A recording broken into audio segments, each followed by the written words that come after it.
Assalamualaikum warahmatullahi wabarakatuh. Perkenalkan, nama saya Muhammad Sedikin dari Teknik Industri semester 5. Di sini saya sedikit menjelaskan tentang materi pengumpulan dan distribusi data.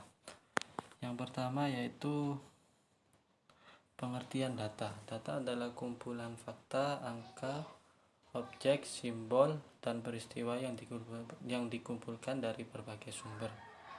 Organisasi mengumpulkan data untuk membuat keputusan yang lebih baik. Tanpa data akan sulit bagi organisasi untuk membuat keputusan yang tepat, sehingga data dikumpulkan pada berbagai titik waktu dari audiensi yang berbeda. Nah, cara pengumpulan data ini ada dua metode. Yang pertama metode kualitatif dan yang kedua metode kuantitatif. Metode kualitatif itu sangat berguna dalam situasi ketika data historis tidak tersedia atau tidak perlu angka perhitungan matematis. Penelitian kualitatif berkaitan erat dengan kata-kata, suara, perasaan, emosi, warna, dan unsur-unsur lain yang tidak dapat diukur. Teknik-teknik ini didasarkan pada pengalaman, penilaian, intuisi, dugaan, emosi, dan lain-lain. Yang kedua yaitu metode kuantitatif. Teknik kuantitatif untuk riset pasar dan peramalan permintaan biasanya menggunakan alat statistik. Dalam teknik ini permintaan diperkirakan berdasarkan data historis. Nah, terus slide-nya lanjutnya yaitu tentang bagaimana kita bisa mendatangkan data melalui metode kualitatif. Yaitu yang pertama ini ada 5 cara. Yang pertama itu survei, jajak pendapat, wawancara, teknik Delphi, dan grup fokus. Survei sendiri yaitu survei digunakan untuk mengumpulkan data dari audiens target dan mengumpulkan wawasan tentang preferensi pendapat, pilihan, dan umpan balik mereka terkait dengan produk, dan sebagian besar perangkat lunak survei seringkali memiliki berbagai jenis pertanyaan untuk dipilih. Dan yang kedua yaitu jajak pendapat.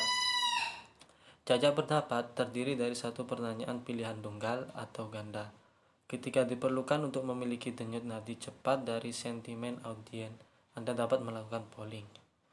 Yang ketiga yaitu wawancara. Wawancara yaitu metode pengajuan pertanyaan baik secara tatap muka maupun melalui telepon kepada responden.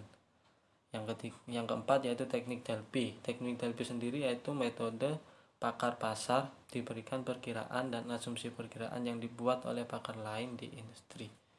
Yang ketiga, yang terakhir yaitu grup fokus. Dalam kelompok fokus, sekelompok kecil orang sekitar 8-10 orang mendiskusikan area masalah yang umum.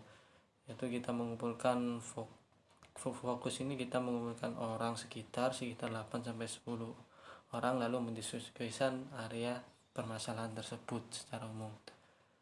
Nah, kalau lewat metode kuantitatif itu ada 3. Yang pertama yaitu analisis deret waktu, teknik menghaluskan, metode barometrik.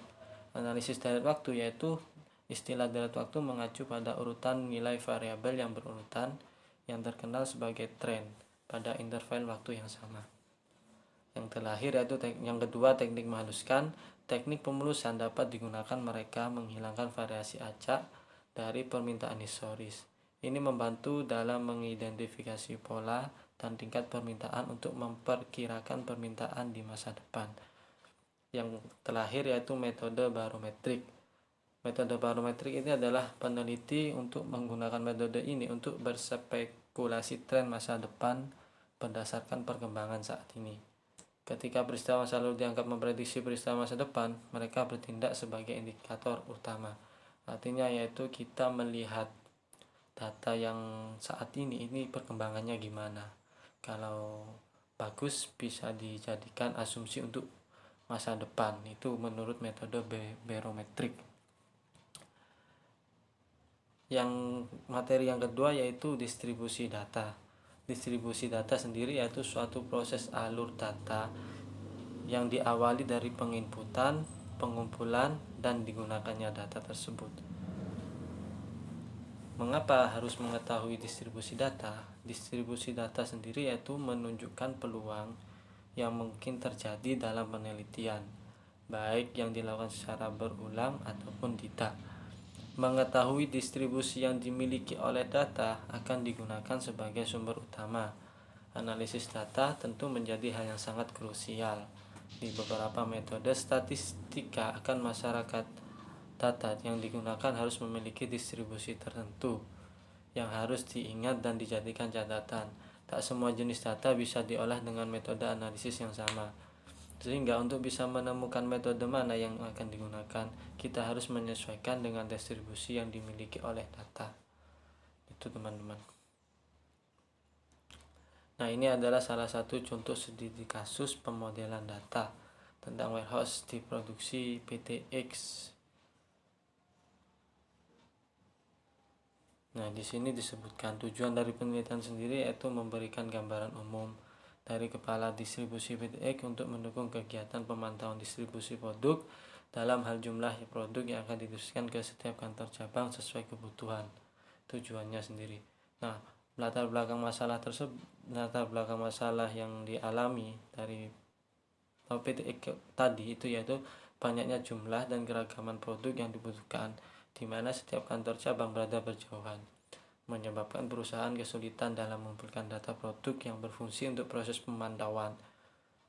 Kita bisa memahami dari latar belakang masalah sendiri yaitu seperti ini.